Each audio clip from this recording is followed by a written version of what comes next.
안녕하십니까. 세븐텔 아카데미 차상희 간사라고 합니다. 만나뵙게 돼서 반갑습니다. 네, 오늘 참석해주신 모든 분들께 진심으로 감사드립니다. 잘 아시겠지만 오늘의 주제는 공공신학입니다. 공공신학과 한국 사회에 대해서 세븐길 플러스에서도 책을 발간하셨는데요. 현재 장로회 신학대학교 교수 그리고 도시공동체연구소 소장으로 계신 손석한 교수님 모시고 강의를 시작하겠습니다. 힘찬 박수로 맞이해 주시기 바랍니다.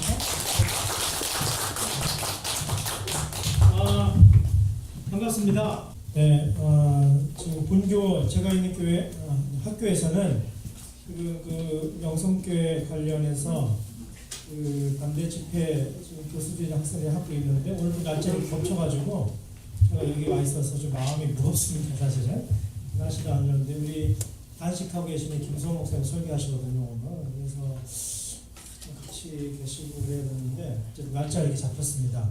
그러나 저는 또 다른 공공성의 실천이라고 보는데 사실 이 책은 이제 교수로서 학문적인 이해와 접근을 가지고 집필한 책이 그동안 써놓은 논문들 등등을 좀 이 생물교 편집팀에서 여러분이 그래도 읽기 용이하게 좀 정리해 놓은 그런 책들이에요. 그래서 하나의 주제를 일관성 있게 한 번에 원타임에 쭉 써내려간 책이 아니라서 여러분에게 친절하게 읽게끔 만들어 놓은 책은 못 되는 것 같아 대단히 송구하고, 그럼에도 불구하고 우리 성물결과 김 대표님께서 이 책의 그 필요성을 인정해 주시고 내해 주신 것을 감사하게 생각을 합니다. 그러면 이 책의 본론적인 내용은 좀 이따 다루기로 하고요. 일단 이 책을 내게 된 이제 개인의 고민들, 그죠? 이 책을 계속 한 3, 4년 걸려서 계속 관심을 갖고 시작했던 저의 개인적인 고민들을 좀 담아서 이제 보통 이제 이런 강의하면 가서 하는 내용인데요. 잠깐 빨리 나누고 책 내용으로 들어가도록 하겠습니다. 보시다시피 다 뭐 아시는 내용입니다만 우리 신뢰도 많이 떨어지죠. 근데 대부분 이거를 우리는 한국교회 대중들은 이걸 개인의 문제로 환원시켜 버려요. 특정 목회자의 잘못이거나 특정 교회만의 문제로 환원시켜 버린 개교회주의 때문에 이 문제가 쉽게 풀리지가 않습니다. 옆교회 망해도 우리 교회 잘 되거든요. 오히려 옆교회가 망해야 우리 교회가 잘 되죠. 이래서 이런 생각들을 하고 있기 때문에 이 교회의 공공성 자체는 주님의 몸인 교회라고 하는 이 교회론의 심각한 문제가 있다라고 보는 것이죠. 이 표도 많이 보셨을 거예요. 그죠? 갤럽에서 84년부터 2014년까지 계속 이렇게 보면서 얘기했고요. 조사를 했는데 이 표에 보면은 많은 목회자들이 불교, 개신교, 천주교를 분석하지만 실제로 여기서 중요한 것은 비종교인입니다. 종교 없음이 50%죠. 1년 뒤에 인구주택 총조사에서는 56%가 되었습니다. 그러니까 점점 한국 사회도 탈종교화 되어가고 있다는 것이고, 어떤 종교를 갖지 않아도 별 문제가 없는, 교회를 가도 득될 게 없고 교회를 안 나가도 별 해가 될 게 없는 이런 종교 생활을 경험한 젊은이들이 교회 안 나가죠. 저도 대학의 체프를 학교에 가보면 500명 모여 있으면 495명이 졸아요. 그래서 한 5명이 저를 이렇게 쳐다봅니다. 왜냐하면 아마 걔들은 신앙이 있는 애들 같아요. 나를 불쌍하게 쳐다봐요. 은혜 받는 표정이 아니라 불쌍하게 이렇게 쳐다보고 있습니다. 이게 현실인데 기성교회에서 여전히 잘 모르고 있다 하는 것입니다. 제가 있는 연구소에서 이 저자를 불러서 목사님들하고 한번 토론을 해봤습니다. 뭐 다 아시다시피 한국교회 단일 공동체 중에 이 꼰대라고 하는 개념화된 특별 계층이 가장 많이 농축되어 있는 곳이 교회죠.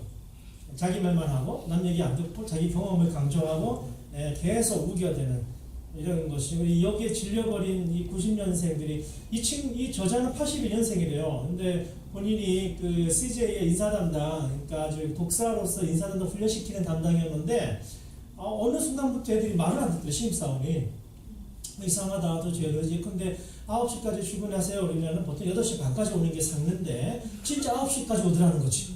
그래서 니네 왜 9시까지 와? 그랬더니만은 아니 9시까지 오라면서요. 이렇게 야 그래도 8시 반까지 와야지. 그러니까 8시 반까지 오라 그러지 왜. 이렇게 되는 거지. 그런 상황이니까 그럼 5시 퇴근이면은 4시 반부터 준비해도 되냐고 이렇게 물어봤다는 거예요. 그러니까 이 애들이 왜 이러지 하면서 고민하면서 보니까 정확히 90년생부터 그렇더라. 제가 그 얘기 때문에 기가 찼어요. 82년생이 지금 90년생이 피곤하다고 그러는데 그러면 난 뭐야 이렇게 된 거죠. 제가 여러분 나름대로 우리 학교에서 좀 그래도 이게 소통이 되는 교수 중에 톡하는데요. 지금 제가 꼰대 얘기를 듣고 있어요. 실제로. 저는 그런 생각 안 하는데 네, 저보고 벌써 그런 얘기를 하고 있거든요. 그러니까 이제 아무런 자본의 토대를 가지고 있지 않는 자신들의 공론장을 주체적으로 확보하지 못한 386 이후 세대들은 소확행에 매달리게 되고 그냥 자기의 존재감을 그냥 가지고 유지하는 방식으로만 살게 되는 것이죠. 2015년에 서울연구원에서 서울 사회학이라는 책을 펴냈는데 그 중에 한 챕터가 서울 청년들의 종교 현황을 조사를 했어요. 여기 보면 강남 3구에 제일 많이 분포되어 있죠. 어른들도 사실상 그렇습니다. 이유를 물었습니다. 왜 교회 다닙니까? 물으니까 여러분 구원받으려고 이런 거 아닙니다. 부모가 다니니까. 여러분 요즘 중형교회 이상은요 오전반 청년부와 오후반 청년부가 따로 있어요. 오전반 청년부는 중직자 자녀들이 대부분 분포되어 있고 교사나 성가대를 합니다. 그러면서 자기 엄마 친구들의 세대와 함께 교제를 나눠요.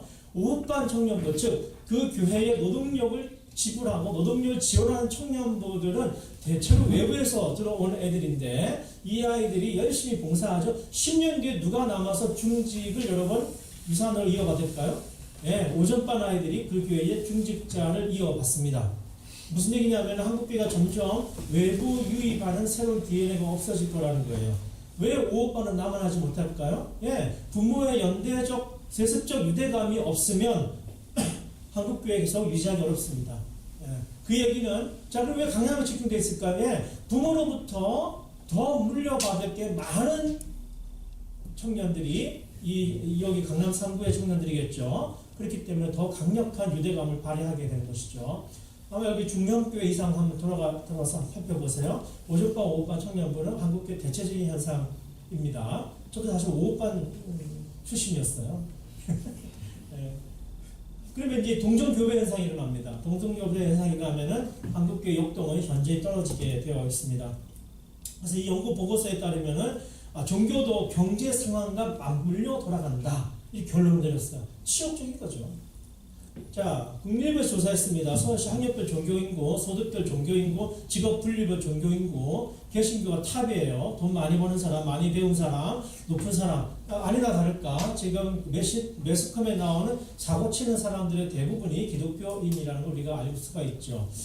어제 구속된 윤중천 씨, 그죠? 김학이랑 같이 이렇게 하고 별 희한한 짓들을 하는 그 사람 교회 다니는 사람, 그 사람 취재하려면 기자들이 교회 가서 대기한다 그러잖아요. 그런 사람들이 심지어는 누굽니까? 최순실 권사님이었다고 그러잖아요. 진짜인지 아닌지 모르겠는데 그런 사람들이 얼마든지 위디스크 양회장인지 얼마든지 교회 다닐 수 있는 한국교회 구조고 잘 나가는 사람, 영향력 있는 사람, 힘 있는 사람이 지배적으로 차지하는 선택하는 종류가 개신교가 됐다. 생각해보면 우리가 3.1운동 100주년을 얘기하는데 100년 전에 나라 잃었을 때 선교사들을 통해서 나라 잃은 백성들의 소망을 줬고 전쟁통에 부와 과부들 먹이고 입혔고 사과운동 한다고 저 자식들 다 시골에 놔두고 올라와서 미싱 10시간씩 돌리며 수고해서 여공들 누가 품에 안고 울었습니까? 천막치고 기도했어요. 이 개신교였거든요. 그렇게 해서 복 주셨다고 저는 봐요. 그런데 지금 기독교 2000년 역사상 중산층을 대변할 때 교회가 타락하지 않은 적이 없었습니다.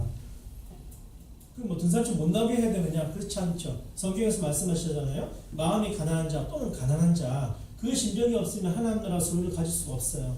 그래서 부자가 못 들어간다, 들어가기 어렵다고 말씀하신 이유가 이 마음이 가난해지지가 않아요. 인간이 그래요. 원래 인간이. 우리가 그 형성을 회복해야 되는데 한국교회 모든 문제의 근원은 바로 거기에 있습니다. 이 물질에 지배받는 하나님의 통치를 받는 게 아니라 물질에 지배받는 그 물질의 지배가 어떻게 되느냐? 종교가 사적이 되고 개인화돼요. 하나님의 통치를 받으면 어떻게 되느냐? 교회가 공공화가 돼요. 신앙이 공공성을 띠게 되는 거죠. 그 얘기를 하려고 하는 거예요. 스카이캐슬 저는 20부작 한 번도 빼놓지 않고 열청 본방사수를 했는데 우리 가족들하고 저는 20부작 중에 가장 하이라이트는 단 5초에 불과하다라고 믿는데 이것도 인물 관계대로 설명을 해야죠. 이제 4월 19일부터는 왕자의 게임이 시작하잖아요. 오늘 저는 이제 7부 시리즈 7을 인물 관계대로 다 보고 왔어요. 이제 시리즈 8을 보려면 경건하게 또 미리 다 준비를 해야 되기 때문에 얘 엄마가 윤여사고 얘 딸이 이제 전교 1등하는 게 이름이 뭐죠? 예서였죠. 그래갖고 이 가게를 중심으로 다 벌어진 일이에요, 그죠? 그래서 요 가족주의, 지네 가족만 되면 된다는 거죠. 근데 요거를 이렇게 지금 이런 압력을 가하는 가장 정점이 윤여사가 있어요.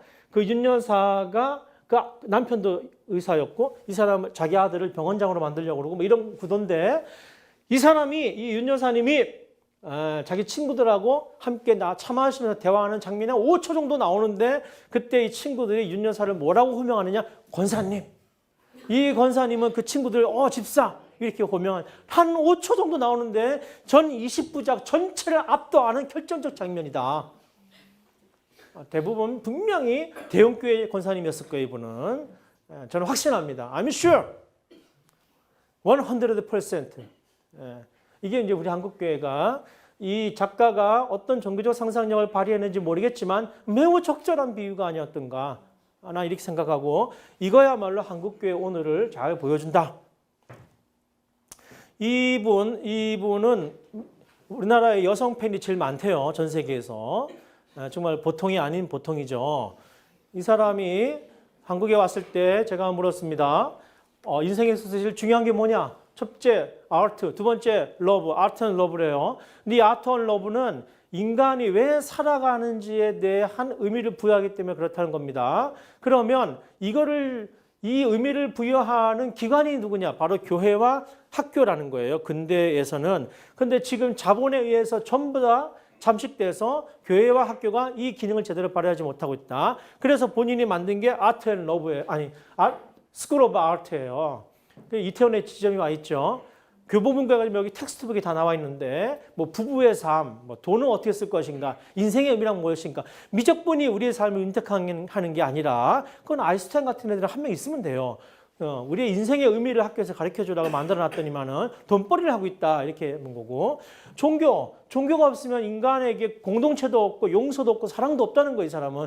그래서 종교가 절대 필요한데 오늘 성직자들 때문에 종교가 망가지고 있다. 그럼 성직자가 없는 종교를 만들어야 되는데 그러려면 신이 없어야 된다. 신이 없어도 얼마든지 종교를 할 수가 있다. 그래서 만든 게 종교예요. 경전도 있어요. 사람들은. 뭐 간디, 아브라함 링컨 이런 사람들 쭉 말 모아가지고 매우 리저너블 하지 않습니까? 우리 목박 목사님께 읽혀서 답을 내라 그러면 답 못 내요. 우리 치부를 다 여기 나오기 때문에. 그래서 전통적인 교회가 이런 교회였는데 지금 우리 특별히 이제 공공신학의 자리로서의 아시아라는 얘기를 제가 좀 이따 할 텐데요. 우리 한국교회 또는 아프리카 교회, 아시아 교회는 1세기의 교회론과 차이를 가질 수밖에 없는데 우리는 그동안 그대로 이식된 이 교회론을 가지고 한국교회를 열심히 해왔어요. 성장 부흥 발전시켜 왔어요. 1세기에는 문제가 없지만 지금 아시아 아프리카 교회들은 그들이 말할 때 하나의 교회라고 얘기할 때 우리는 다양성을 포기해야만 되는 거예요. 그들에게 하나는 그냥 하나예요. 그러나 우리에게 그들이 말하는 하나는 곧 다양성을 포기해야 돼. 즉 우리가 서구에 맞춰야 된다는 얘기예요. 홀리라고 하는 것도 문화적인 걸 포기를 해야 돼요. 캐톨릭이라고 할 때 컨텍스추얼. 그래서 우리 여기서 우리 전통 문화 하면은 이단이냐 아니냐 또 아직도 싸우고 있잖아요. 토착화가 문제다. 토착화가 왜 문제입니까? 토착화 안 되는 신앙이 문제인 거예요.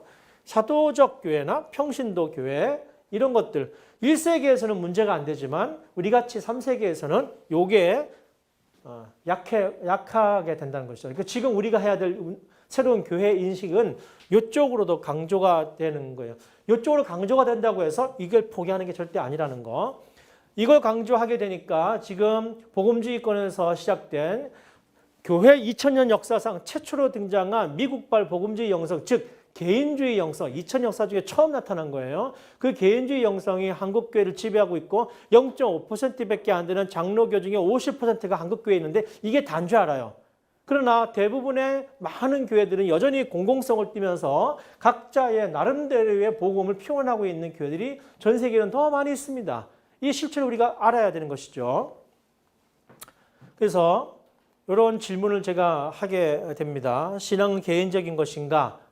또 우리의 지금 한국교회가 가장 발목을 잡는 게 이 한기총 같은 거 보면은 차라리 종교분리가 낫겠다. 이렇게 말하고 싶은데 신학적으로 이거는 오류입니다. 그러면 종교개혁의 의미가 없어요. 종교개혁의 의미는 종교분리 원칙이 아닌데 지금 왜 우리는 다 종교분리라고 얘기할까? 이게 해결이 안 되면 교회의 공공성, 복음의 공공성 해명하기가 어렵습니다.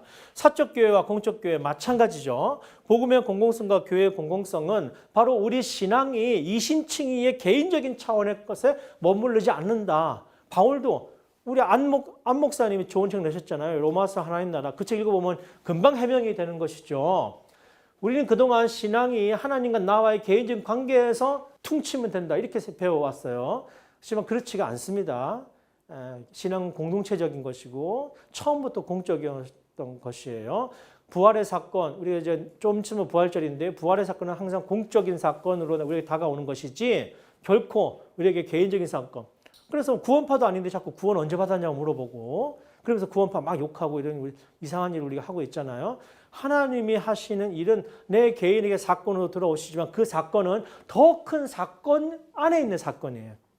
그러므로 우리가 나에게 오신 하나님의 사건을 구원의 사건으로 고백을 하지만 그 고백은 더 큰 공동체 안에 발생한 사건이라는 것을 꼭 우리가 알아야 되는 것이죠. 이 공공신학의 중요한 모티브예요, 이게.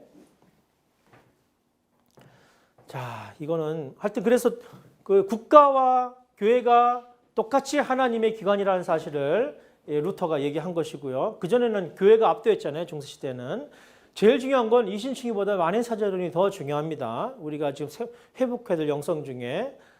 그래서 모든 성도가 세례와 함께 성직자로 사제로 부름받았다.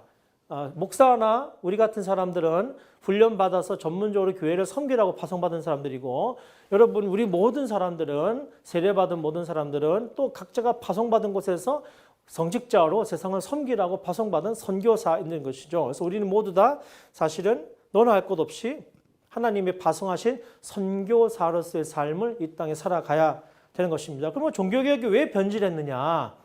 이제 이건 제 책에 매우 중요한 그 챕터들 마지막 제4부에서 다 다루는 내용이에요. 그래서 제가 거꾸로 하는 겁니다. 일단은 종교개혁이 변질된 이유는 원래는 종교개혁이 만인사제론이고 또 국가와 교회를 분리시키고자 했던 의도가 없었음에도 불구하고 17세기 절대국가 소위 보수적 신앙을 가진 분들이 이때를 칼빈주의의 아주 정통교회가 수립된 때라고 보는데 칼빈이 말한 것과 칼빈주의는 달라요. 여러분 엄밀히. 그렇게 말하는 분들은 대체로 화랑개혁주의를 지칭해서 말하는 거예요. 어쨌든 일국가 일종교라고 하는 원칙을 수립한 이때에 톨레랑스가 수립된 이후에 베스트 팔렌주의학이 수립된 이후에 아이러니하게도 오늘날 사사화된 종교가 시작이 되는 거예요.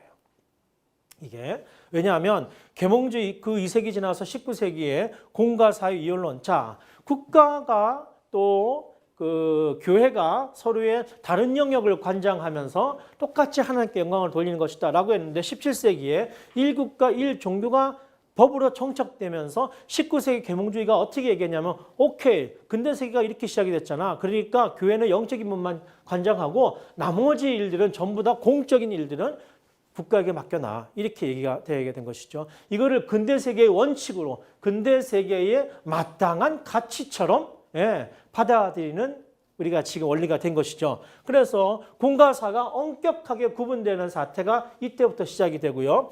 이것을 그대로 신앙적인 그 적용을 갖고 있다가 박해받은 사람들이 또 신대륙에 가잖아요. 특별히 아메리카 대륙에 간 이 청교도 신앙이라는 게 열정이 있고 그 순수함을 지키려고 했음에도 불구하고 여러분 아무리 신앙의 사건도 하나님이 그때 쓰시는 거예요.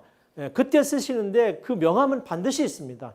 그래서 우리가 지혜로운 사람은 성령께서 우리에게 무슨 분별함을 주시냐면은 하나님이 쓰셨던 것도 촛대를 옮기셔서 오늘 우리 시대에 또 다른 방식으로 다른 방식으로 쓰기 원하신다면 우리가 빨리 순종을 해야 되는데 인간이 아둔해서 자기가 하던 것들을 절대적으로 강조하는 버릇이 있거든요. 마찬가지로 이 청교도 신앙이 거의 갔는데 그들은 국가 종교를 선택하지 않았어요. 박해받아서 왔으니까. 그래서 국가의 보호로부터 벗어난 종교가 선택한 것은 교파주의였습니다. 교단주의. 이들이 공적인 영역에 개입할 수 없었기 때문에 이때 이 사람들은 선교의 열정, 영원 구원의 열정으로 아주 집중하게 됩니다. 그 여파로 아펜젤러와 언더우드 우리나라에 왔던 것이죠. 그러니까 아주 복음주의적인 개인주의 영성적인 선교 열정 DNA를 가지고 있는 장로교가 우리나라에 지금 들어와 있는 거예요. 하나님은 감사하게도 소망이 없던 우리 민족에게 그런 장로교를 보내주셔서 우리에게 큰 득이 되게 하시고 위로를 주셨어요. 우리가 또 분별해야 돼요. 21세기 지금 한국 사회에서 이 영성으로 과연 우리가 직면한 문제들을 응답할 수 있느냐? 저는 아니라고 믿어요. 절대적 진리를 말씀드리는 게 아니에요. 복음의 얼굴은 하나님 말씀의 표현은 매우 다양합니다. 그 다양함에 대해서 우리가 빨리빨리 대응 못하는 이유가 뭔지 아세요? 신학적 능력이 없어서 그런 겁니다. 신학적 해석 능력이 없어서 그래요. 그런 사람들이 제일 쉽게 취하는 방법이 비난하고 부정하고 문을 걸어 담그는 세국정책하는 거예요. 이러다가 나라 망했잖아요. 한국교회 이러다가 망하는 겁니다. 지금 변해야 돼요. 뭐 진리 지키겠다고 버티면 안 돼요. 그건 진리가 아니에요. 성령께서 새롭게 말씀하시는 걸 들을 수 있는 신학적 능력을 가져야 돼요. 저는 그걸 공공신학이라고 말씀드리는 거예요. 자, 그러면 이제 책으로 넘어가도록 하겠습니다. 일단 제 책이 잘 읽고 싶다. 그러면 제가 여기 누구시죠? 왕 편집장님인가? 그때 기억이 나면서 일반 성도들이 읽기에 너무 어렵다는 소문이 나기 전에 빨리 팔아야 된다 이 책은. 이렇게 얘기를 했거든요. 그래서 그나마 그래도 쉽게 읽으시려면은 서문과 마지막 장.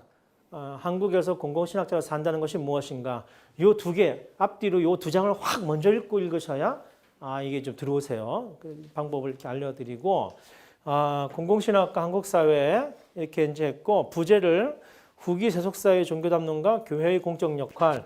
지금 이제 우리 좀 있으면 논문 심사할 텐데요. 우리 학교에서 논문 하기 지금 준비하고 있는 김승환 목사님이 이제 유사한 제목으로 그 학위를 준비하고 끝내려고 이번 학기 끝내려고 하고 있고 아마 그러면 이제 그것도 잘 정리해서 책으로 나오면은 아마 여러분이 훨씬 또 재미있게 읽을 수 있는 또 하나의 책이 나오지 않을까 싶어서 또 기다리고 있습니다. 저도 이제 심사에 참여하고 있어서 자 그러면 우리가 이제 궁금증을 가집니다. 왜 공공신학인가? 그죠?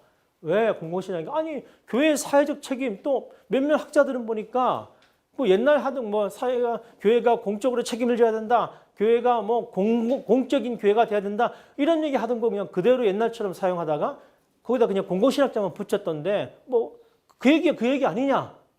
그래서 저는 그렇지 않다고 얘기하는 거예요. 그렇게 아무나 공공신학 공부 안 하고 대충 자기가 그동안 하던 거 공공신학자 붙여가지고 얘기하는 게 그러면 안 된다는 거예요. 그동안 그렇게 우리가 해왔는데요. 그게 문제가 있다는 거고요. 지금 왜 그런지 제가 말씀을 드리려고 하는 거예요.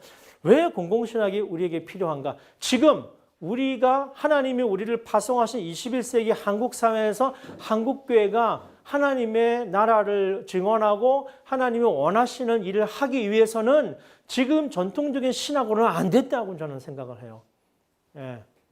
이미 서구에서는 포스트 크리스텐덤 논의도 있었고요. 포스트 컬러니즘 논의도 있었는데 그런 복잡한 신학 체계를 다 집어치우고서라도 지금 한국교회가 갖고 있는 그 신앙 고백, 그 전통적인 신앙만 가지고는 지금 우리에게 밀려 들어오는 이 현대사회의 문제들에게 적절하게 절대적이거나 완전히 옳은이라는 표현 제가 안 씁니다. 적절한, proper. 제가 이제 리버 전공자라 the fittest, 가장 적절한 응답을 하기가 어렵다는 거예요. 신앙이 좋을수록 완벽한 답, 절대적인 답을 마치 있는 것처럼 말씀하시고 하면 여러분 아까 그걸 뭐라 그랬어요 제가? 그걸 꼰대라고 그러는 거예요. 그렇게 안 말하면 신앙이 약해지시는 것 같고 그렇게 안 말하면 뭔가 허전한 것처럼 느끼실 수도 있는데요. 그렇지 않습니다. 오히려 그게 우리의 발목을 잡거나 그게 우리 진리 증언을 가로막는 경우가 더 많아요. 그러니까 그래서 공공신학은 어떻게 그럼 다른가? 다른 신학과 사실은 이제 이런 내용들 매우 전문적인 내용인지라 저희가 어떻게 표현을 해드려야 되나 고민이 되긴 합니다만은 공공신학의 방법론은 그러면 어떤 것인가? 자, 그러면 지금까지 뭐 교회 개혁을 한다, 뭐 교회가 공공성이 있어야 된다 이런 얘기 많이 했잖아요. 그 얘기와 이 얘기가 뭐가 다르냐? 예. 똑같은 목표를 지향하지만 뭐가 다르냐? 이게 다른 거예요. 방법론. 그래서 공공신학은 이 방법론을 수행해야만 공공신학이 돼요. 60년대, 70년대 포스트 모던이 열릴 때 서구 백인 남성 기독교 이걸 근대의 4대 주체라고 우리가 얘기하는데 여기서 소외된 서구 비서구인들, 아시아인들, 백인들과 소외된 유색인종들, 남성에게 소외된 여성들, 기독교에서 소외된 타 종교인들이 포스트 모던을 맞이하면서 너희들의 진리가 누구의 진리냐 묻기 시작했어요. 근대의 진리는 진리가 무엇이냐 물었다고 한다면 포스트 모던의 질문은 진리가 무엇이냐가 아니라 그게 누구의 진리냐를 묻기 시작한 거죠. 그래서 4대 주체로부터 소외된 자들이 주체로 나서기 시작했는데 그것이 여성 신학이니 흑인 신학이니 이런 거였단 말이에요. 핵심이 뭐냐 하면은 이제는 여성의 눈으로 흑인의 눈으로 우리나라 같은 민중신학의 눈으로 민중의 눈으로 성서를 다시 보는 것이 필요하다. 즉 성서 읽기 방법론이 달라져야 된다 이렇게 보는 거예요. 똑같은 방식으로 오늘날 이 공공성의 문제를 다루기 위해서 우리를 하나님이 파송하신 이 컨텍스트가 우리를 새로운 방법론을 요청하고 있다. 왜? 전통적인 신학으로 제대로 응답하기가 어렵기 때문에 그렇다는 거예요. 그래 우리에게 그러나 마지막으로 한국적 공공신학. 저는 이 공공신학을 하고 이것을 목사님께 설명하니까 잘 이게 하기 어려워서 이제 한 2, 3년 지난 다음에 미셔널 처치 무브먼트 또는 미션 쉐이프드 처치 선교적 교회, 선교형 교회를 같이 연구해서 이거를 이제 함께 두 트랙으로 하나가고 있는데 마찬가지로 다 미국이나 연구소 들어온 거잖아요. 이것도 마찬가지입니다. 항상 한국교회 어려움은 윌러 크릭 때도 그렇고 세들백도 그랬고 지금 뭐 시티스니 뭐 리디머 처치 똑같은 양상인데 한국적 컨텍스트로 어플리케이션이 안 되는 거예요. 왜? 신학적인 해석 능력이 없어요. 그렇게 되면 툴로 이벤트로 프로그램으로 밖에 안 되는 거예요. 그러면 어떻게 되느냐? 대형교회가 제일 잘해요. 항상 그런 좋은 어젠다들이 한국교회에 들어오면 대형교회가 주도하는 프로그램으로 바람으로 전락하게 되어 있습니다. 왜 그렇습니까? 신학적인 능력, 신학적 해석 능력. 무슨 해석 능력입니까? 한국화하는, 한국적으로 어플리케이션하는 그분들이 와서 우리가 신학적인 방법론을 배울 수 있지만 실천은 뭐가 다릅니까? 그분들은 지금 남북 평화 프로세스 몰라요. 우리가 이 남북 분단 때문에 얼마나 고통받는지를 모릅니다. 우리 사회의 갈등 구조가 어떻게 첨예화되는지 모릅니다. 우리나라의 민주화 과정이 어떻게 전개됐는지를 모릅니다. 그 컨테스트, 즉 우리를 하나님이 보내주신 이 한국적 컨테스트를 모르는 분들이 어떻게 이 얘기를 우리에게 해줄 수 있겠습니까? 그죠? 그 신학적 모티브를 우리가 도움받고 공부를 할 수 있지만 우리에게 주어진 사명은 한국적 공공신학, 한국적 선교적 교회를 구체적으로 신학적으로 해명해내고 실천하는 일인 것이죠. 근데 여기에 힘을 안 써요. 맨날 수입하대만 쓰고요. 이걸 해명해내야 되고 이걸 해야만 실제로 우리에게 매우 중요한 능력이 생기는 거고 다음 세대에게 우리에게 큰 영향력을 발휘하게 될 것이라고 믿습니다. 자, 그러면 공공신학이란 무엇인가 구체적으로 보시면 이게 이제 서문에 나오는 지문들을 제가 그대로 옮겨 놓은 거예요. 공공신학은 기독교 사회윤리, 크리스천 소셜 에틱이죠. 이 기독교 사회윤리, 뭐 라이널 리버니 뭐니 등등 이제 고전적으로 우리가 전통적으로 해왔어요. 기독교 사회윤리나 또는 정치신학, 몰트만이니 등등 뭐 이런 정치신앙이 대응해왔던 질문들에 대해서 그동안 이 신학들이 진보적이거나 개혁적인 크리스천 그룹들을 대표해서 얘기를 해왔단 말이죠. 이 질문들에 대해서 시민사회의 공공, 퍼블릭을 고려하고 모든 사회 구성원, 그리스도인들만 위한 게 아니고 우리가 살아가는 이 사회의 모든 구성원들을 위해 커먼굿, 공공선을 지향하는 신학적 방법론을 새롭게 모색하고 그거를 실천하고자 하는 것이 바로 공공신학이다 하는 것이죠. 사실 이 컬럼만 우리가 잘 이해하고 정돈을 해도 오늘 강의는 끝난 거라고 나는 봐요. 이게 어떤 의미가 있냐면은 그동안 우리가 해온 신학적 방법론에 있어서 큰 방법론적 차이를 보이고 있는 것이죠. 그래서 잘 모르겠는데 왜 모르냐면은 그렇게 안 하면서도 마치 그렇게 하는 것처럼 하는 거예요. 그래서 교회 개혁이 지금 실패하고 있습니다. 소수 무리의 외침으로 지금 멈춰져 있어요. 우리가 직면하고 있는 지금 많은 교회 개혁 과제들을 보십시오. 그다음에 작년에 종교개혁 500주년을 우리가 했지만 교회 내적 종교개혁 행사로 머물러 버리고 말았지 않습니까? 종교개혁의 영어명은요, The Reformation이죠. Religious Reformation이거나 Spiritual Reformation이 절대 아닙니다. 그 당시에 종교를 바꾼다고 하는 것은 정치, 경제, 사회 모든 분야를 다 바꾼다는 의미를 가지고 있었어요. 그래서 The Reformation이에요. 종교개혁 500주년을 기념하는 우리의 정당한 태도는 한국 사회를 향한 한국 교회의 새로운 비전을 선포하는 거였지 교회 내적 과제에 매몰돼서 우리끼리 다투는 게 아니었어요. 그러나 그렇게 돼버리고 말았죠. 왜냐하면 개혁을 하겠다는 자도 그렇고 개혁을 당하는 자들도 그렇고 모든 언어 구조나 신학적 체계가 이런 체계가 아니라 교회 신학들, 고백 신학에 머물러 있기 때문에 그렇습니다. 시간이 갈수록 교회 개혁 당사자와 주체자와 당하는 사람 모두 다 이제 일정 부분 자신들의 역동력을 자신들의 그룹 안에 한정시키는 방식으로 운동력을 확장시킬 수 없게 될 것입니다. 왜냐하면 더 이상 그런 방식으로 또는 그런 노력으로 교회를 바꾸거나 새롭게 할 수 있지 않기 때문에 그렇습니다.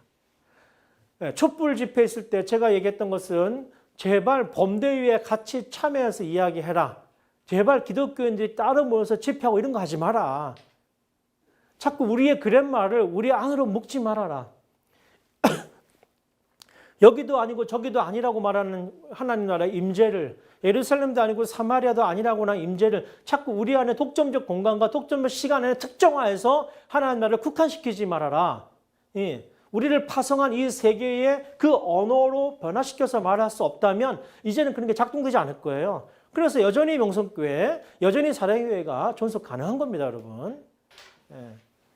그러니까 이거는 누구에 대한 비스나 비판을 하고자 하는 것이 아니고 지금 우리 한국교회에 근원적인 문제가 있는데도 불구하고 이거 건드리지 않고 한국교회를 바꾸겠다는 사람도 그렇고 한국교회를 바꾸지 않겠다고 버틴 사람도 사실은 서로 적대적인 관계를 유지하지만 똑같은 언어 게임, 똑같은 랭귀지를 갖고 있기 때문에 이게 실질적으로 일어나지 못하는 거예요. 두 번째, 신학 공동체가 직면한 사회문화적 상황에 개입하되 교회의 주체적 역할을 주장하기보다는 신학의 자리, 이게 제일 중요합니다. 공공신학에서는 신학의 자리를 시민사회의 협력과 참여의 테이블에 위치시킴으로써 다양한 대화의 통로를 확보하고자 한다는 것이죠.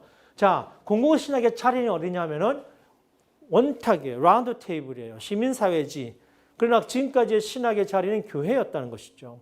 크리스찬부터 시작되는 것이죠. 우리의 사명, 우리의 콜링, 우리의 임무가 더 중요하죠. 그러나 공공신학에서도 더 중요한 것은 시민사회로부터 우리에게 제기된 질문들에 있는 거예요. 신학의 자리는 거기부터 시작이 되는 것이죠. 얼핏 보면 같은 것 같지만 현격한 차이가 있습니다. 신학의 용어가 다르고 랭귀지가 다르고 그래머가 다를 수밖에 없는 거죠. 이 훈련이 그렇기 때문에 이 공공신학은 방법론은 배워도 실천은 한국은 한국적으로 해야 되고 미국은 미국적으로 해야 되고 영국은 영국적으로 할 수밖에 없는 거예요. 근데 문제는 한국교회가 한국적으로 할 능력이 없어요. 맨날 미국 거 영국 거 갖다 쓰는 거란 말이죠. 잘 배우고 잘 소화해서 우리 거를 실천하려면은 우리 거를 할 수 있는 능력이 필요하다는 것이죠. 세 번째, 안타까운 것은 한국교회 내부의 개혁 과제에 몰입하느라, 좀 전에 말씀드린 그런 겁니다. 몰입하느라 사회적인 문제들을 다루는 공론장에 참여하는 시도가 부족했다는 것이죠. 어쩔 수 없이 교회의 신학에 의존하여 기존의 신학적 패러다임을 크게 변화시키지 못했다는 것입니다. 그래서 공공신학을 위한 한국교회의 논의가 초보적인 이유도 현장에서의 경험 부재에 기인한 것이죠. 자, 스님들과 신부님들은 마을 공동체 운동에 환영받습니다. 목사님들이 별로 환영을 못 받아요. 왜냐하면 이렇게 말하거든요. 알았으니까 우리가 뭘 해드리면 됩니까? 그런 거 원치 않거든요. 그 원오브 댐으로 라운드 테이블에 앉아서 똑같은 마을의 한 일원으로서 함께 대화하는 걸 원하는데 우리 교회는 그렇게 오리엔테이션이 되어 있지 않아요. 어떤 식으로 하든 간에 끌고 들어오려고 하는 거죠. 저도 학교에서 이런 일을 담당하는 그 데스크에 있기 때문에 작년에 우리 그 광장동의 마을 엄마들하고 이렇게 모여서 회의를 한 적이 있어요. 그래서 제가 이제 뭐 이렇게 그 오픈한 교수인 것처럼 나는 다른 목사님과 다르다는 것처럼 이렇게 오리엔테이션을 한 다음에 편하게 하세요. 알고 보니까 또 집사님들도 많아. 그래도 여기서는 목사나 이러지 말고 그냥 교수님 이렇게 하고 뭐 편하게 얘기하세요 이렇게 하는데 뭐 내가 이렇게 몇 마디 얘기하니까 그건 아니고요. 뭐 그렇게 생각하시면 안 되고요. 몇 번 이러는데 뒤에서 막 뭐가 올라오더라고요. 교회 같으면 목사님한테 지금 이래 그래서 그렇게 말하지도 못할 텐데 그렇게 서로 이제 라운드 테이블에 앉아서 얘기하려니까 뭐 조금 나한테 뭐 이렇게 비판적인 얘기, 내 생각과 다른 얘기 하니까 이 뒤에서 막 뭐가 올라와요. 그래서 힘들더라고요, 그게. 그래도 이런 거 가르치는 나도 있는데 우리 개신교 목사님들이 있는데 와가지고 뭐 마을 만들기 이런 거 책도 없다. 자, 그래서 그럼 우리가 차이가 뭐냐? 서구와 우리의 공공신학적 차이가 있다는 겁니다. 저는 방법론을 철저히 배우려고 합니다. 이들이 앞서간 선진 신학은 철저히 배우려고 하는데 여러분 솔직히 말씀드려서 우리가 따라잡기 어려워요. 일단 우리 영어 안 쓰잖아요. 그렇기 때문에 따라잡기 어렵고 그 방법론을 배워서 우리는 탁월하게 우리는 파송받은 것이 여기니까 우리 컨텍스트에 요청되는 방식으로 우리 방식으로 실천하는 걸 개발해내면 우리가 훨씬 더 보여줄 게 많다고 생각이 들어요. 왜냐하면 서구 사회라는 게 다이나믹이 없어요. 여러분 대한민국이 진짜 이상한 나라 아닙니까? 생각을 해보세요. 가슴에 손을 얹고. 여러분 지금 잠잠하죠? 조금 또 여기서 조금 이렇게 좀 사회적으로 문제가 되면 100만 대군이 또 강화문에 나오지 않습니까? 그리고 또 언제 그랬나 싶어 싹 사라져서 관심도 없이 그냥 뭐 이러고서 또 살죠. 70% 대통령 지지했다가 지금 40%죠. 이런 나라가 없어요. 몇 개월 만에 이렇게 막 이게 뭐 왔다리 갔다리 하잖아요. 고무줄. 이만큼 우리가 아주 탁월하고 역동적이고 재미있고 표현력 많게 풍요롭게 할 일이 많은 거거든요. 근데 안 하고 있어요. 왜? 이거 번역이 안 돼요. 기껏해 교회 안에서는 예배 드리는 거지. 그리고 밖에 나가서 신앙과 관계없는 거죠. 왜 그러냐? 바로 이 문제가 있다는 거예요. 자, 서구와 우리의 문제가 뭐냐? 이게 저는 핵심이에요.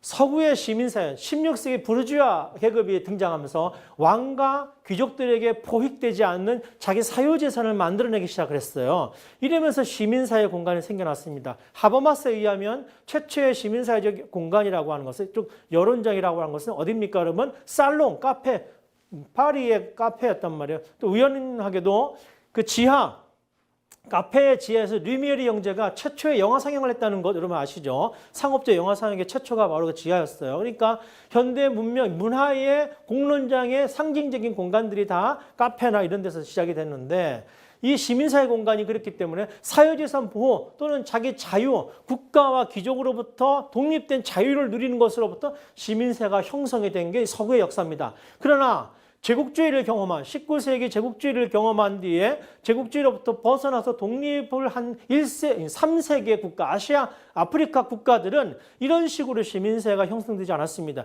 제국주의에 저항이거나 또는 독재에 저항하는 방식으로 시민사회가 형성이 됐다는 거죠. 그렇기 때문에 서구의 시민사회의 문법하고 우리나라 같은 아시아 국가의 문법은 현저히 랭귀지가 다릅니다. 어떻게 다르냐? 우리는 공공성이 훨씬 강하게 요청이 돼요. 뭘 해도 공공성. 이게 정당한 부에 대해서 우리는 삐딱하게 보는 성향이 있지 않습니까? 그래서 문제다 이렇게 말씀하시는 분들 계신데 문제는 문제지만 우리 시민사회 형성이 그래서 그래요.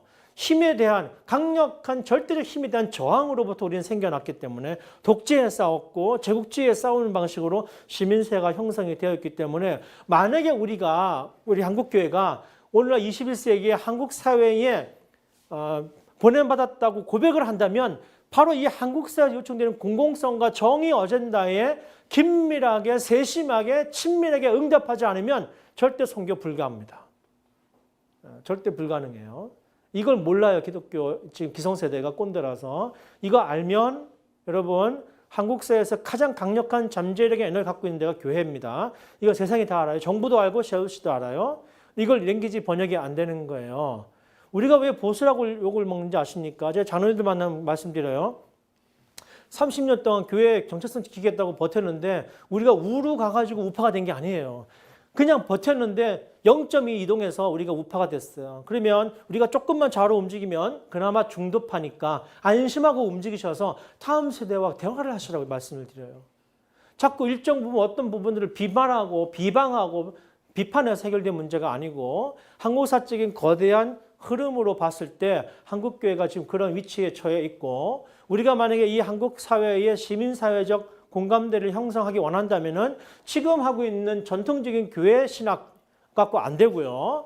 교회계획 어젠다가로도 안 됩니다. 그 모든 에너지를 시민사회와 소통하고 공감하는 방식으로 새로운 방법론을 찾아내야 되는 거예요. 그래서 저기 써놓은 것이 서구의 시민사회 공간이 주로 부르주아 계급의 사회재산과 정치적 자유를 위해 확장되어 온 반면 아시아나 아프리카처럼 식민지를 경험한 나라에서는 제국주의나 독재 정권에 저한 저항을 통해 시민사회가 형성되면서 공공성이나 정의나 관련된 의제가 더 강하게 나타나는 것과 밀접한 관련이 있습니다. 그러므로 이 서구인들의 공공신학 또는 선교적 교회 등등을 방법론적으로 배울 수는 있지만 우리는 실천은 그들과는 다를 수밖에 없어요.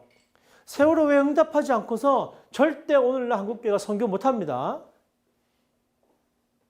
사회적 의제에 성서적 상상력과 성서적 응답을 우리가 감행하지 못하고 그래서 지금껏 놓아있는 국가와 교회, 성과 속, 신앙과 일상의 삶의 경계선을 무력화시키거나 유연화시키거나 교란시키지 못하면은 앞으로 선교 미래는 없어요. 그래서 우리끼리 맨날 모여서 선교 한국하고 성서 한국 한다고 해서 절대 이건 작동될 수가 없습니다.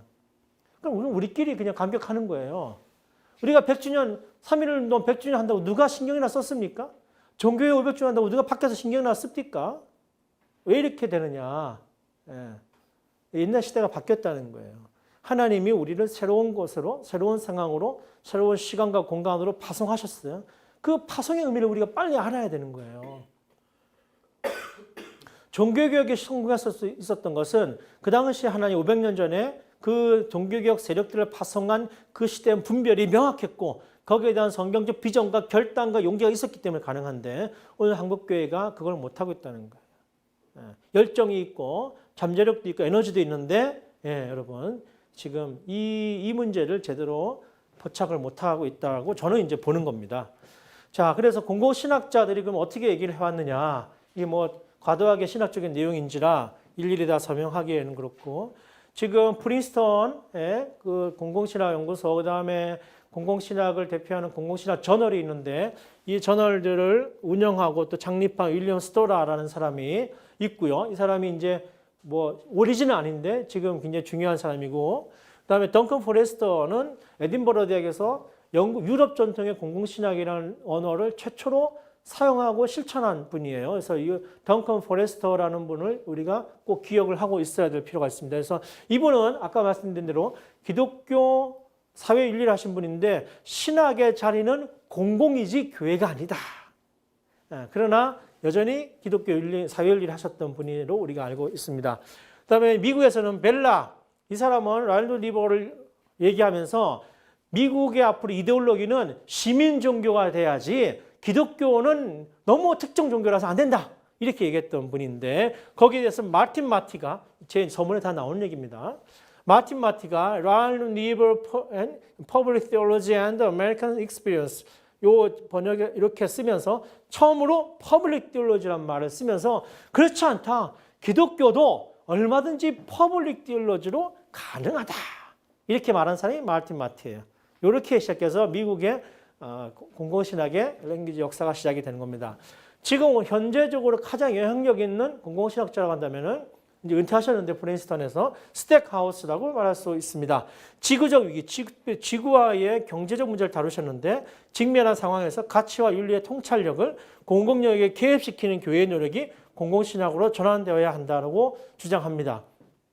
개종을 하거나 교회 부흥을 외치거나 교회의 성장을 위한 신학이 아니라 이 지구화되고 있는 이 상황에서 어떻게 우리가 믿는 이 가치를 공공의 영역에서 설득하고 해명할 수 있겠느냐 이런 얘기를 했던 분이시고요. 우리나라 분이세요. 옛날에 요크 대학에 계시다가 지금은 풀러 신학교에 가 계시는데 세바스찬 킴이랑 김창한 교수님 우리 학교도 종종 오시는데요. 저희 동문입니다. 장신대. 공공신학의 당위를 신학의 공적 특성과 복음의 공적 특성에 두고 작업하는 연구들이라고 했습니다.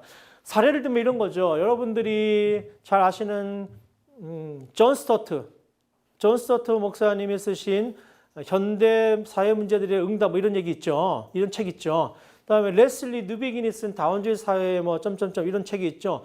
공이 이 책에서 주장하는 바는 뭐냐면 복음은 공적인 것이다. 공공성이 있다라고 얘기를 하세요. 근데 어떻게 증명하느냐? 이분들이 복음의 공공성을 객관적으로 또는 과학적으로 증명하지 않아요.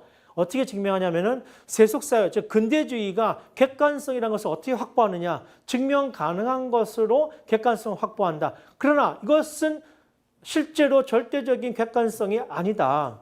증명 가능한 것이 객관적이라는 이것은 신화에 불과하다. 이렇게 해명하면서 고로 기독교의 복음이 증명 가능하지 않다고 해서 객관적이지 않은 것은 아니다. 이렇게 증명을 합니다. 그러니까 그 객관성이라고 하는 역사성이라고 하는 그 기준을 달리 말하는 것이죠. 마찬가지로 이 공적 특성과 복음의 공적 본성에 강조하는 연구들이 있었고요. 또 기존의 상황신학, 여성신학이니 해방신학이니 민중신학이니 이런 신학들이 정치신학의 토대를 두는 구축하려는 시도가 있었는데 공공신학이 기존 신학과 구별되려면 그 방법론이 새롭게 구성되는 것이 필요하다는 거예요. 전통신학이 볼 때 여성신학이나 흑인신학이나 민중신학은 처음에는 당황스러운 신학들이었어요. 왜 저 신학을 저렇게 해? 야, 보편적으로 봐야지. 왜 흑인의 눈으로 봐? 왜 여성의 눈으로 보는 거야? 근데 여성의 입장을 생각해보고 여성의 고통을 이해하게 되니까 세계가 여성의 눈으로 볼 필요가 있겠구나라고 동의가 돼서 지금까지 이렇게 발전한 거거든요. 페미니즘의 계보 중에 신학적 페미니즘이 가장 강력합니다, 여러분. 실제로.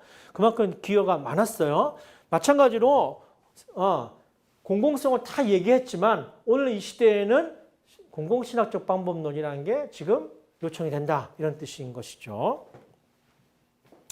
자, 그 다음에 또 생각해야 될 분은 린넬 캐디라고 하는 분인데 이분은 제가 전공한 리처드 니버의 신학으로 이분은 삼일체 신학을 하고 그 Radical Monotheism, Responsible Self 이런 복잡한 얘기를 하시는 분인데 여러분이 알고 있는 니버의 책은 Christ and Culture, 그리스도와 문화잖아요. 이 책은 사이드 책이에요. 이 책은 메인 책이 아니에요. 제 책에 몇 장인지 아마 이 니버의 신학을 정리해 놨을 거예요. 공공성 입장에서. 이 캐디가 바로 공공신학적 관점에서 니버를 다시 해명했는데 실제로 리처드 니버는 공공신학을 하신 분은 아니지만 그 신학이 토대가 이 복음의 공공성, 신학의 공공성을 담보하고 있다. 이야말로 트릴치에서 출발했거든요. 트릴치 자체가 신학의 영역을 학교, 아카데미 뭐 이런 식으로 설정했기 때문에 그런 특성이 있는 것이죠. 자, 캐디는 이렇게 얘기합니다. 공공신학의 스택하우스나 트레이시처럼 공공영역의 의미, 아까 트릴치가 아니라 트레이스예요. 공공영역의 의미체계의 규범적 역할이 되도록 하는 방식, 즉 신학의 공공성을 규명하는 것. 이제 지금까지 이렇게 해왔죠, 우리가. 이렇게 한다면 오히려 공공신학이 성찰이 기독교 지네들끼리 이미 다 마시간 애들끼리 지네끼리 모여가지고 우리가 중요해, 여전히 중요해. 우리는 유형성이 있어. 이렇게 말하는 편협한 것으로 치부될 수도 있고 또 아까 말씀드린 벨라나 마티처럼 이 시민사회 담론에 대해서 막 또 얘기하면은 거꾸로 기독교적 정체성에 근거한 메시지 영향력은 약화될 이 이중적 딜레마에 우리가 놓여 있다.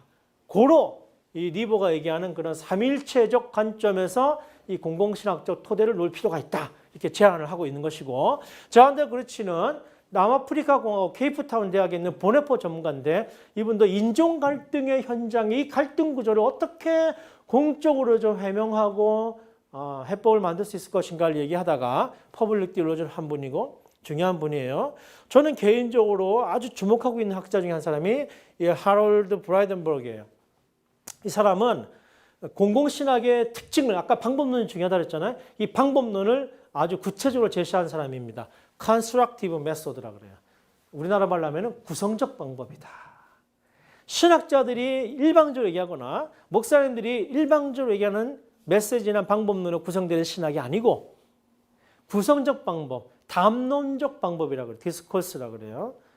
담론적 방법으로 하는데 공공신학을 구성하는 과정 자체가 사회적으로 상호작용적이며 그러니까 어떤 답을 도출해내고 어떤 솔루션을 만들어내는 데 있어서 우리가 원전 문제를 어떻게 해결했습니까? 우리 사회에서 여러분. 공청회하고 사회적 합의를 거치는 과정을 겪어서 우리가 몇 건 했잖아요. 우리 사회가. 그게 신학의 어젠다만 아니라 지금 전 세계 시민사회가 가장 선호하고 만들어낸 방법이 바로 그런 방법론이에요. 그러므로 신학도 이하처럼 우리 신학 자체가 사회적으로 상호작용적이며 또한 그것은 신앙 공동체 안팎 모두를 향한 담론, 디스코스의 과정이다. 그래서 우리가 얘기하는 이 신학적 그 대화에 비기독교인, 타 종교인 등등이 개입할 수 있는 여지를 열어놔야 된다. 그러면 여러분이 금방 질문이 떠들 거예요. 그럼 복음이 이게 뭐 너무 이게 약해지는 거 아니야? 뭐 이거 뭐 짬뽕 되는 거 아니야? 정체성이 좀 약해지는 거 아니야? 이렇게 여러분 생각하실 수 있는데 그게 바로 근대적 데카르트적 불안이라는 것이죠. 우리가 주체가 되지 않으면 누군가를 객체로 만들어버리지 않고서는 누군가를 타자로 설정하지 않고서는 모든 인식체계가 무력화되는 것 같이 느껴지게끔 만드는 근대적 지식체계 우리가 너무 강하게 매여 있기 때문에 이런 방식으로 했을 때 우리가 마치 해체되는 양. 근데 여러분 생각해 보십시오. 데리다든 푸코든 다 포스트 모던 사상가들은 뭘 요청했습니까? 네, 우리가 지금까지 익숙했던 진리 체계를 해체시켜서 다시 구성하는 방식을 찾았단 말이죠. 똑같은 거예요. 그렇게 우리가 해체주의로 가지는 않지만은 우리는 오히려 성경의 진리, 성경의 말씀을 오늘의 언어로 번역해내기 위해서 이런 과정을 밟을 필요가 있다. 이렇게 얘기하는 것이죠. 이제는 신학자들이 신학교 안에서 연구해서 되는 게 아니다 하는 말이에요. 목사님들이 설교하기 위해서 그냥 말씀 보고 이렇게 해서만 해결될 수 있는 일이 아니라는 것이죠. 세상을 그렇게 모르는데 세상에서 그렇게 찌들어있는 사람들에게 설계한다는 게 이게 좀 이상하잖아요. 옛날에 중세는 가능했고 종교개혁 때는 가능했어요. 그게 사회가 그렇게 복잡하지 않으니까요. 얼마든지 사회로부터 벗어나서 교회당에 와서 아무 생각 없이 앉아있을 수 있었지만 지금은요. 교회당에 앉아있어서도 계속 머리가 돌아가요. 여러분. 딴 생각하면서. 그런 사회를 살아가는데 우리가 새로운 방식으로 이제는 메시지도 말씀도 신학도 구성할 필요가 있다. 그래서 이 사람이 브라인덴버그가 이렇게 얘기합니다. Confessional Theology와 Public Theology 차이를 얘기하는 거예요. 이게 전통적인 지금까지 해온 신학 방법론이고 이게 Public Theology인데 세 가지로 얘기합니다. 그 차이를. 고백신학과는 달리 명시적으로 비기독교적 자료, 오케이. 기독교 전통에 속하지 않았지만 기독교적 통찰에 연결될 수 있는 자원, 리소스, 오케이. 머티리얼, 리소스, 오케이. 사용한다는 점에서 다르고 첫 번째 이 다르고 두 번째 공공신학자들은 사회의 다양한 요소, 제도, 상호작용을 다루며 요 두 번째가 차이예요. 전통적인 신학자들의 대표적인 신학자가 누구겠습니까? 여러분? 아는 분 얘기해 보세요. 제일 센 사람. 전통적인 신학자 중에. 벌써 중세 얘기를 하면 어떻게 해. 지금 우리가 근대를 지금 맞짱 뜨려고 하는 건데 근대를 극복하려고 하는 거예요. 지금. 제일 센 신학자. 바르트예요. 이게 무슨 얘기냐. 바르트 신학으로는 더 이상 안 된다는 뜻이에요. 조금 전문적으로 얘기하면. 예. 근데 뭐 지금 한국교회는 바르트조차도 지금 이단이잖아요. 이단. 그죠? 그러니까 갈 길이 멀죠. 이게 참 안타까운데. 세 번째. 종교적 신념과 실천 사이에서 공적인 사안을 평가하고 해석한다는 점이 전통적인 신학과 다르다. 이 세 가지가 다릅니다. 끝으로 교회 안팎의 모든 이들을 설득하고 이게 세 번째예요. 이해시키기 위한 가이드나 해석을 제공하자 한다는 점에서 다르다. 공공신학의 대상은 비기독교인들, 시민사회도 포함이 된다는 거예요. 그러자니 교인들이 알아듣는, 신학자들만 알아듣는 용어로 얘기하면 되겠습니까? 안 되겠습니까? 안 되죠. 예. 오케이. 자, 그래서 그러면 공공신학의 자리를 두 가지로 잡습니다. 공공, 퍼블릭이죠. 두 번째는 후기, 세속사회. 이 두 가지로 저는 설정을 했어요. 아마 1부 2장에 가면 주제들이라고 해서 세분화되어 있는데 김창한 아까 말씀드린 그 김창한 우리 세바스찬 킴 교수님과 KT 데이 두 사람이 공저한 책이 컴패니언이 나왔어요. 컴패니언 to Public Theology가 나왔는데 아주 뭐 잘 되어 있습니다. 이 책에서 뭐라 그러냐면은 공공신학의 담론적 수행, 아까 디스콜스, 예? 담론적 수행이라는 것은 디스콜스를 의미해요. constructive, 구성적 같은 얘기예요. 이 주장을 위해서 우선 퍼블릭에 대한 이해가 필요하다고 주장한다.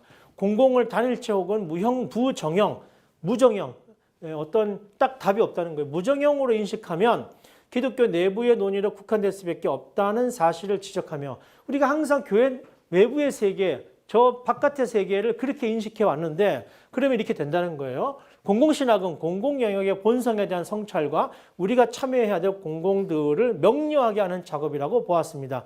제 책에 이 공공이 뭐냐를 또 쭉 설명해 놓은 글이 있으니까 좀 참고를 하시고요. 따라서 공공신학은 학제 간, 인터디스플리너리 하는 거죠. 학제 간 또는 학문 간 협의와 대화를 통해서 진전시켜야 된다. 신학만 해서는 안 된다. 말씀 주일만 보고 은혜 받으면 안 된다. 큐티 이런 것만 해서는 안 된다. 신문 봐야지. 그렇죠? 이렇게 하면 또 너무 나가는데 큐티도 해야 되지만 이제는 큐티만으로 우리가 은혜 받고 좋은 그리스도인 되는 시대는 이제 끝난 거예요. 여러분. 공공신학은 학제 간 학문 간 협의, 그래서 좌우의 경계, 위아래의 경계를 넘어서 상호적인 논의를 구성하는 것입니다. 이런 점에서 전통적인 신학이 사회에 대하여 그래서 이렇게 바뀌어라, 이렇게 변혁해라, 저렇게 바뀌어라, 뭐가 틀렸다, 옳았다 이렇게 얘기했잖아요. 이것이 전통신학이라고 한다면은 공공신학은 in society, 사회의 대화가 아니라 사회 안에서 대화를 해야 된다고 얘기하는 것이죠. 이게 엄청난 큰 차이예요, 여러분. 우리는 그런 훈련이 안 돼 있어요. 목사님들, 신학자들이 사회 안에서 대화하는 훈련이 안 돼 있는 거예요. 항상 밖에서 뭐 비판하고 크리트하고 뭐 한단 말이죠. 교회를 개혁하겠다는 사람이나 계획의 대상이나 똑같아요. 그 얘기는. 그러니까 지금은 이렇게 해갖고는 어떤 감동도 어떤 변화도 이끌어내기가 쉽지 않다. 필요한 일이지만 기왕에 하는 거. 공공신학을 기독교 사회윤리나 정치신학의 범주에 속한 것으로 이해할 때 저는 뭐 조금 미안한 얘기입니다만 지금까지 나와 있는 대부분의 한국 사람들이 하고 있는 공공신학 이름을 붙인 것들이 대체 이렇다고 봐요. 이런 것을 이해할 때 발생하는 문제점이 뭐냐면 공공을 이해하는 방식에 문제가 있다는 거예요. 전통적인 신학적 범주에서는 공공은 신학 외부의 영역에 위치하는 것으로 설정이 됩니다. 그러나 공공신학은 공공을 신학의 대상으로 여기기보다는 신학의 신학이 발생하고 신학이 실천하고 신학이 응답하고 신학이 논의되어야 될 장이 교회가 아니라 공공의 영역이라고 설정을 하는 거예요. 그래서 공론장의 문법과 담론 형식에 대한 연구가 필수적인 것이죠. 이런 걸 하기 위해서는 시민사회에 어떻게 하나 돌아봐야 되고 지금 뭐 동성애가 왜 이렇게 난리지? 공론장에 참여하지 못하는데 우리가 외치는 어떤 진리도 not working, 작동하지 않는 거죠. 진리를 말하는 것보다 그 진리를 말하는 자리에 우리가 참여하는 게 지금은 더 중요한 어젠다가 됐다라는 말씀을 드리는 거예요. 그래서 뭐 막 외치긴 외치는데 왜 안 되냐? 바로 그 문제에 지금 우리가 함몰되어 있다는 것이죠.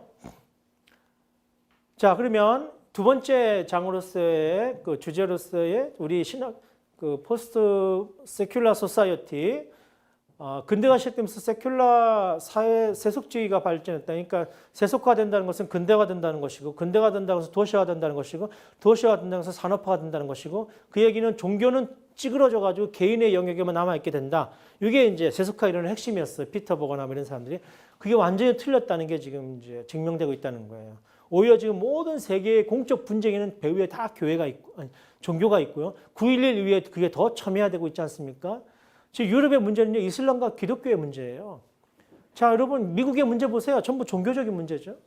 이처럼 종교가 지금 점점 부흥하고 있고 특별히 북미의 복음주의, 남미의 오순절주의, 중동의 근본적 이슬람주의 이런 것들이 이제 부흥을 하고 있다는 거예요. 그래서 하버마스와 이 새물결 진짜 대단해.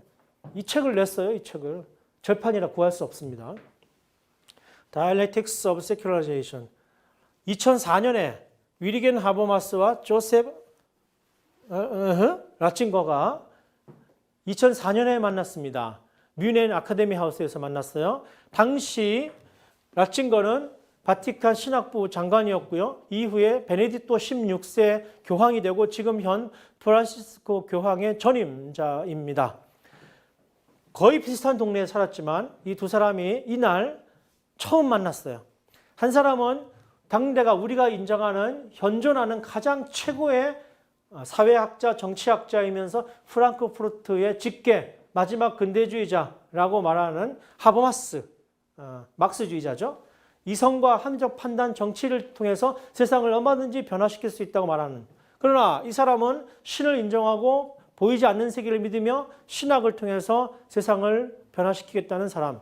이 두 사람이 만나서 어떤 합의를 했냐면은 하버마스가 왜 만났냐면은 정치로, 이데올로기로, 합리적 판단으로, 이성으로 세상을 얼마든지 잘 관리할 수 있다고 생각했으나 배아복제 문제, 인간 도덕적 문제, 윤리적 문제, 9.11 문제 아무것도 해결이 안 되더라는 거죠. 유럽 사회가. 톨레랑스 때문에 종교의 자유가 주어지고 인간의 존엄이 나타났지만 오히려 지금은 톨레랑스 때문에 어떤 합의도 어떤 공동체도 어떤 가치도 어떤 윤리도 부재한 사회가 되어버렸다는 것이 이들의 문제인식이었어요. 왜 이렇게 됐을까? 왜 이렇게 됐을까? 살펴보니까 근대의 두 기둥, 즉 이성과 종교가 두 기둥이었는데 이 근대주의가 종교의 기능을 완전히 삭제함으로 말미암아 두 기둥 중에 한 기둥이 없어져서 지금 근대 사회가 문제가 생겼다는 거예요.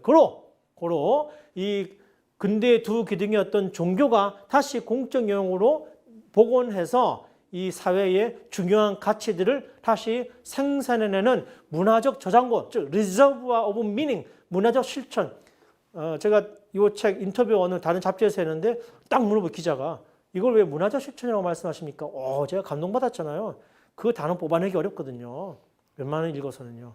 그래서 문화적 실천. 왜냐하면 지금 유럽 사회에 부재된 게 바로 이런 문화적 실천의 문제거든요. 이거 누가 만들어내느냐? 종교만이 해낼 수 있다. 그래서 알랭도 보통도 그렇게 얘기한 거예요. 신은 싫지만 종교는 필요하다. 왜? 그 종교가 없이는 인간의 공동체 자체가 사회 자체가 존속하기가 어려워요.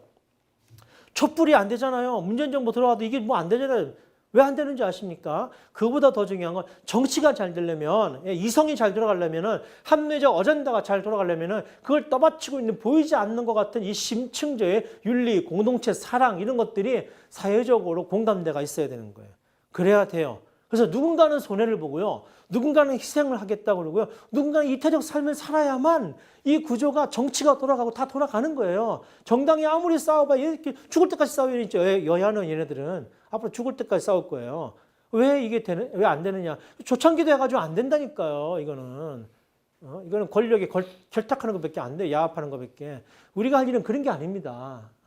이것이 심층 기저에 그 누구도 할 수 없는 것들 우리가 종교가 할 수 있는 공적 기능이라는 게 있거든요.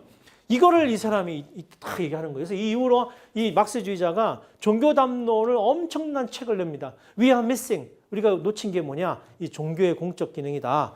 얘기하고 두 가지 조건을 얘기합니다. 두 가지 조건만 성취한다면 함께 대화하겠습니다. 우리가 이제는. 첫 번째 조건이 뭔지 아십니까? Translation. 번역을 해달라는 거예요.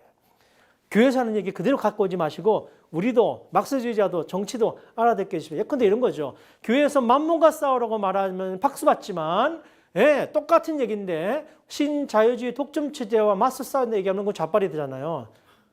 이거 바꿔라는 거예요. 두 번째 조건은 Fallibility.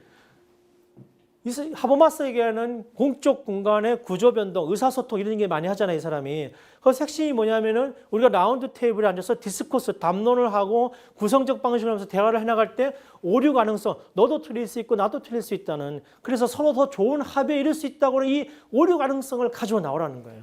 와서 우리만 절대 진리다 이러지 말라는 거예요. 복음이 진리지 우리 갖고 있는 방법론이 진리겠습니까? 복음이 진리지 우리가 믿는 디테일한 어떤 우리 고백이 진리겠습니까? 아니잖아요. 우리 얼마든지 할 수 있는데 이것만 하면은 라운드 테이블에 앉아서 정치하는 사람들이 막스주의자가 진보 지식인들이 우리 얘기를 듣겠다는 겁니다. 교회가 정신 못 차리니까 하나님이 막스주의자들을 들어 쓰셔서 말씀하시고 계시는 게 아니겠습니까? 할렐루야. 저는 그래서 하나님 너무 참 위대하신 하나님이다. 교회가 정신 못 차리니까 돌을 들어 쓰셔서 쓰시는구나. 고레스를 들어 쓰시는구나. 여러분 이거 우리가 만약에 한국교회가 한국적으로 실천하면요. 다음 세대 다는 못 잡아도 일정 부분 우리가 잡을 수 있습니다. 가나안 교회는 돌아올 거야 안 돌아올 거예요? 가나안 교회는 안 돌아와요. 돌아와도 얻을 게 없고요. 안 돌아와도 잃을 게 없어요. 그래서 가나안 교회는요. 그냥 거기에서 새로운 교회 하라고 격려해야 돼요. 거기에 맞는 교회. 종교와 세속을 구분하는 흐름에 대해 종교의 공적 역할을 정당하게 인식해 줄 것을 설득해야 하는 이중적 과제가 오늘의 후기 세속사회, 이거를 위해서 후기 세속사회라고 그래요. 세속사회 이후라고. 여기서 공동의 선, the common good, 교회만 좋은 게 아니라 교회 안팎에 우리 모두가 고린도전서 12장 7절에 보면은 왜 각자 은사가 다르고 왜 다르냐? 그것은 우리 모두의 유익을 위함이라 이렇게 되어 있는데 영어로 번역한 게 훨씬 더 듣기 좋아요. 거기는 for the common good 이렇게 되어 있습니다. 왜 은사가 다른 줄 아세요? 왜 큰 교회가 있고 작은 교회가 있는 줄 아세요? 왜 우리가 서로 잘하는 게 다 다른 줄 아세요? 네, 그게 없는 사람을 도와주라고, 약한 교회를 도와주라고. 이게 은사가 다른 법칙, common good을 위한 법칙이에요. 우리가 복 받은 줄 아세요? 왜 잘 나가는 사람이 교회 나오는 줄 아세요? 잘 못 나가는 사람 도와주라고. 왜 우리가 가진 게 많은 줄 아세요? 없는 사람 도와주라고. 그게 하나님의 정의예요. 성경은요, 체리티를 말한 적이 없어요. 자선을 말하는 게 성경이 아닙니다. 하나님은 자선을 원치 않아요. 정의를 원하세요. 자선을 하면요, 그건 톡식 체리티, 독성 있는 체리티가 돼서 우리 베푸는 우리 스스로가 우리가 도왔다고 해서 우리가 자유하게 되고 우리를 위한 자선이 되고 도움 받는 사람은 계속 도움 받게 돼요. 그게 톡식 체리티라고 그래요. 체리티. 또 하나님 원하시는 것은 이런 게 아니고 righteousness, 의거나 justice, 정의예요. 우리에게 더 베풀어 주신 것은 그들에게 주라는 정의입니다. 이게 하나님 원하시는 정의죠. 우리는 자선하라고 모인 단체가 아니고 시민단체나 하고 뭐 부리토끼가 하는 것이 우리는 정의를 행하기 위해서 하나님의 공의를 행하기 위해서 부름받은 공동체다. 그래서 공공선을 지향하는 것이고 종교의 영역을 세속적 영역과 대립적으로 구성하는 구도를 극복을 하고요. 후기 세속사회에서의 공공신학의 새로운 역할을 모색하는 일은 종교가 사회 모든 구성원에 더 나은 삶에 기여한다는 점을 재현하고 증명하는 일이다. 이거를 우리가 전통적인 신학 용어로 번역하면 뭐라 그래요? 하나님 나라를 증언하는 거다. 우리가 조금 더 친숙한 용어로 번역해 볼까요? 성령이 임하시면 너희가 권능을 받고 예루살렘과 사마리아 땅끝까지 이르러 내 증인이 되리라. 같은 얘기예요. 요 성경적인 얘기를 지금 이렇게 번역을 해서 가지고 나가야 된다는 뜻입니다. 이게 공공신학이라는 거예요. 근데 똑같은 얘기를 하면서 거기다 끝에 그냥 그러므로 우리가 공적으로 책임을 져야 된다. 이게 공공신학이 아니에요. 철치 오리엔티드에 있는 포스트 크리스텐덤적인 이 관점으로 우리가 이제는 실천을 해야 될 필요가 있다 하는 것입니다. 자, 지금부터는 1부부터 4부까지 쭉 다루려고 했으나 이미 시간이 많이 갔기 때문에 그랬다가는 오늘 밤을 새도 못하고 그거는 여러분 좀 살펴보시면 좋겠고 마무리를 하기 위해서 저희 모임에서는 이제 런던을 종종 방문하는데 2017년에 갔을 때 지금 한 50년이 됐어요. 1974년부터 했으니까 매해 8월 말에 2만 명 기독교인들이 모여서 거의 백인이죠.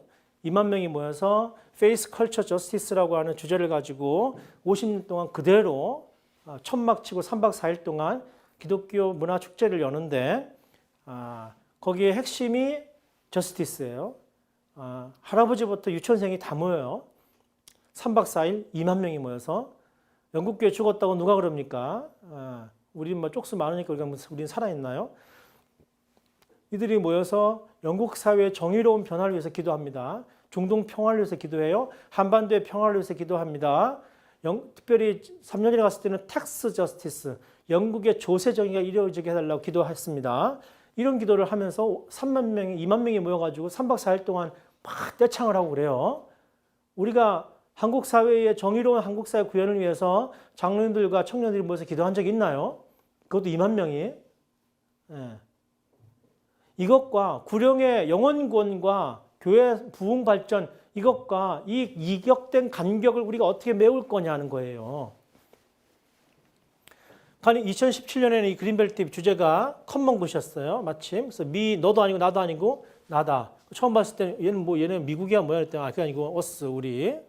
그래서 핵심이 뭐냐 하면은 시티즌 UK, 시티즌 시카고. 예컨대 오바마 대통령이 로스쿨 마치고 시카고에 불뿌리 단체에 가서 헌신했죠. 바로 그 전통. 최초의 미국의 진보주의자라고 쓰는 무슨 스킨데 할 때 잊어먹었고 그 운동들이 전 세계로 흩어져서 시티즌 UK 운동하는데 Building Bridge, not walls. 담을 세우지 말고 브릿지를 세워라 이건데 모든 도시의 주체들이 함께 모여서 인간을 위한 도시, 더 행복한 도시, 살기 좋은 도시 이런 운동을 하는 거예요. 여기에 기독교인들이 핵심적인 영향을 발휘하고 있는 것입니다. 너무너무 부러웠어요. 너무너무 부러웠어요. 예. 이거 설명을 이 사람이 노숙자예요. 사회적 기업인데 이스트에 가면은 썩머비라고 하는 사회적 기업이 있는데 이 사람이 전 세계에서 오는 여행가들을 투어 가이드를 노숙자로 훈련시켜서 투어 가이드를 시켜요. 매거진 파는 걸로 노숙자들이 자립이 될 수는 있을지 모르겠으나 그것은 우리 지역사회의 A 멤버 한 구성원으로 인정하는 것보다 못하다. 노숙자들도 노숙자이지만 우리 지역의 한 일원이다. 그들에게도 할 일을 주면 된다. 이렇게 해서 이렇게 하는 거 우리도 가서 맨날 갈 때마다 제가 투어를 받고요. 아까 말한 시티즌 UK 참여하는 기독교 단체 제일 중요한 단체고 그린벨트에 이 두 친구는 고등학교 때 와서 눈 맞아가지고 결혼했는데 애들 놓고 지금도 매년 온대요. 왜 오냐? 교회에서는 이 교회의 복음의 공공성을 가르쳐 줄 수가 없다. 아들끼리 모아놓고 왜 쓰레기 버리면 안 되고 왜 페트병 쓰면 안 되고 왜 자연을 보호해야 되는지를 계속 가르치는 3박 4일 동안 이 공공성을 알려주기 위해서 나는 매년 온다. 아 이거 너무 많아. 이게 아까 이게 그거예요. 하버마스 라친거. 예, 이거 아까 그 얘기고요. 예, 예, 이거 고린도전서 아까 그 얘기고요. 예. 이거 하나만.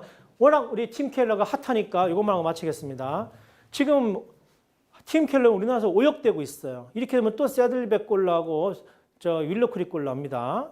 이걸 지금 이 운동을 하신 분들에게 제가 경고해 드리겠습니다. 공개적으로 제가. 그렇게 하시면 안 되는 거예요.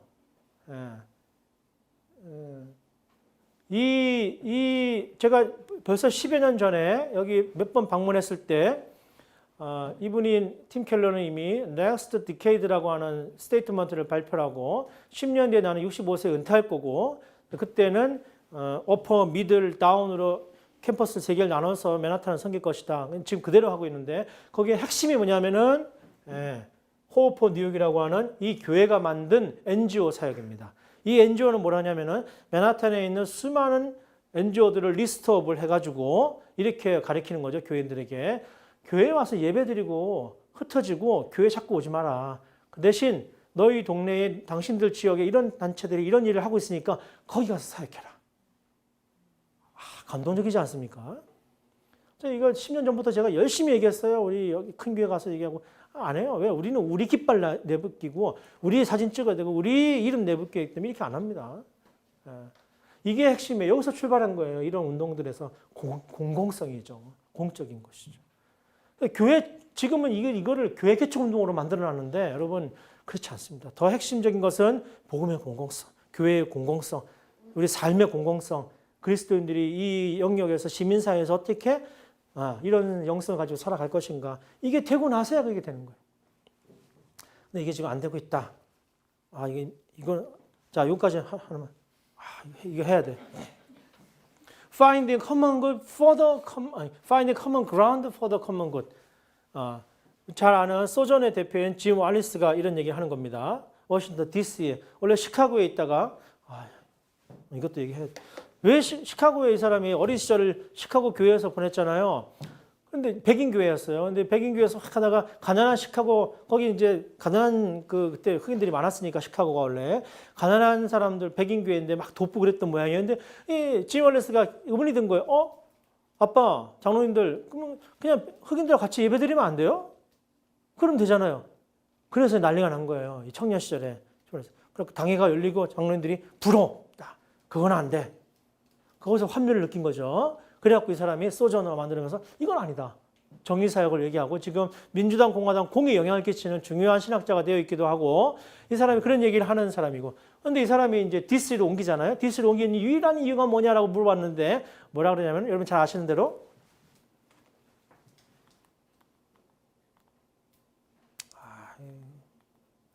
처치 오브 세이비어. 세이비어 교회 때문에 내가 글로 간다. 이렇게 얘기하려면 또 기니까 넘어가고. 이 사람이 얘기했는데 이 얘기하려고 그랬습니다. 소저너를 연구하고 미국 복음주의 운동을 연구한 이 단체를 연구한 유일한 학자가 우리나라에 있는데 지금 명성교회 김하나 목사님이세요. 그러시면 안 되는 겁니다. 학자는 연구한 대로 살아야 돼요. 자기가 연구한 대로 살아가는 사람이 되어야 됩니다.